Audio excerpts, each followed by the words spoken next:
ఈ నెల 21 నుండి 28 తేదీ వరకు హైదరాబాద్లోని ఎన్టీఆర్ స్టేడియంలో నిర్వహించనున్న ప్రత్యంగిర యాగంపై పర్యావరణ శాఖ అధికారులు కోర్టులో పిల్ వేశారు. ఈ యాగం వల్ల చుట్టుపక్కల ఉన్న నగరవాసులు ఇబ్బందులు పడుతున్నారని, కోర్టు ఆదేశాల మేరకు యాగాన్ని నిర్వహించాలని చెబుతున్నారు.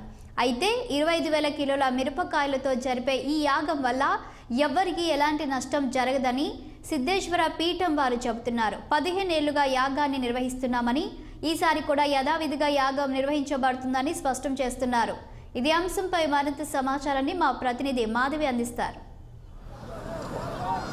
సో ప్రస్తుతం మనం ఎన్టీఆర్ స్టేడియంలో ఉన్నాము. ఎన్టీఆర్ స్టేడియంలో జనవరి 21వ తేదీ నుండి 28వ తేదీ వరకు ఇక్కడ ఒక మహత్కరమైన యాగాన్ని చేయబోతున్నారు. ఇక్కడ యాగాన్ని చేయబోతున్న వారు శ్రీ సిద్ధేశ్వర పీఠం వారు, తమిళనాడుకి చెందినవారు. ప్రత్యంగిర అమ్మవారికి 25,000 టన్నుల మిరపకాయలతో ఇక్కడ ఈ యాగాన్ని వారం రోజుల పాటు నిర్వహించనున్నారు. ఆ యాగానికి సంబంధించిన ఇక్కడ అనేక ఏర్పాట్లు కూడా మనం చూస్తున్నాము. కాకపోతే ఈ యాగం వల్ల చుట్టుపక్కల ఉన్న ఈ కాలనీ వాసులకి ఎన్నో ఇబ్బందులు జరుగుతాయని చెప్పేసి కూడా పక్కన చుట్టుపక్కల ఉన్న వాళ్ళు అబ్జెక్షన్ తెలియజేస్తున్నారు. పర్యావరణ శాఖ వాళ్ళు కూడా దీనిని అబ్జెక్ట్ చేస్తున్నట్టుగా తెలుస్తుంది.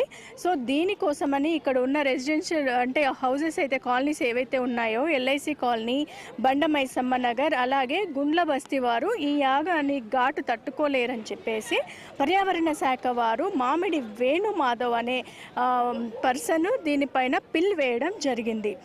హైకోర్టులో పిల్ వేశారు. ఆ పిల్ కోర్టు ఆదేశాల మేరకే కోర్టు నుండి తప్పకుండా పర్మిషన్ అనేది తీసుకోవాలి. తీసుకోకుండా మాత్రం ఇక్కడ యాగం చేయకూడదు అనేసి వారు అబ్జెక్షన్ని వ్యక్తం పరుస్తున్నారు. కాకపోతే ఇక్కడ మనం చూస్తున్నాము, ఇక్కడ ఏవైతే ఈ కట్టలన్నీ వేశారో ఇవన్నీ కూడా ఇక్కడ యాగం చేయడానికి అని చెప్పేసి కూడా చేస్తున్నారు. అక్కడ హోమం అవన్నీ నిర్వహిస్తారు. చుట్టుపక్కల కూడా ఈ ఇనుప రాడ్లతోని సరౌండింగ్ అంతా కూడా ఒక వాల్ లాగా చేసి ఎలాంటి అబ్జెక్షన్ లేకుండా ఈ పొగ అనేది వేరే వాళ్లకు ఎలాంటి హాని జరగకుండా కూడా భారీ ఎత్తున ఏర్పాట్లు చేయడం జరుగుతుంది అని చెప్పేసి చెప్పడం జరిగింది. అలాగే ఇక్కడ కూడా చాలామంది మనం చూస్తున్నాము వర్క్ అనేది నడుస్తుంది. సో ఇంకొకటి ఏంటంటే సిద్ధేశ్వర పీఠం వారు ఏం చెప్తున్నారు అంటే, మేము గత 15 సంవత్సరాల నుండి కూడా ఈ హోమం అనేది జరపడం జరుగుతుంది కాబట్టి ఈ యాగంలో అమ్మవారి కృప అందరికీ ఉంటుంది తప్పితే ఎవరికి ఎలాంటి హాని కూడా జరగదు అని చెప్పేసి వారు తెలియజేయడం జరుగుతుంది.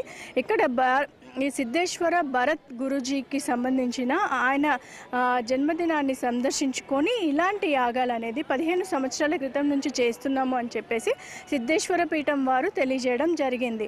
కానీ ఇక్కడ చూసుకున్నట్లయితే ఈ వాతావరణము అంతా కూడా చుట్టుపక్కల వారికి ఎలాంటి హాని జరగదు, మేము అన్ని భారీ బందోబస్తు ఏర్పాట్లతో పాటు ఈ యాగాన్ని చేస్తున్నామని చెప్పేసి సిద్ధేశ్వర పీఠం వారు వెల్లడించడం జరిగింది.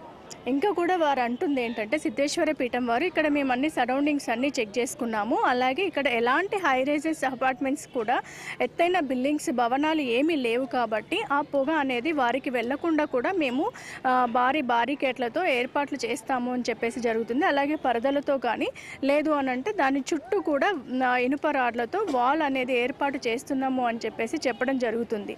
సో ఇది ఇక్కడ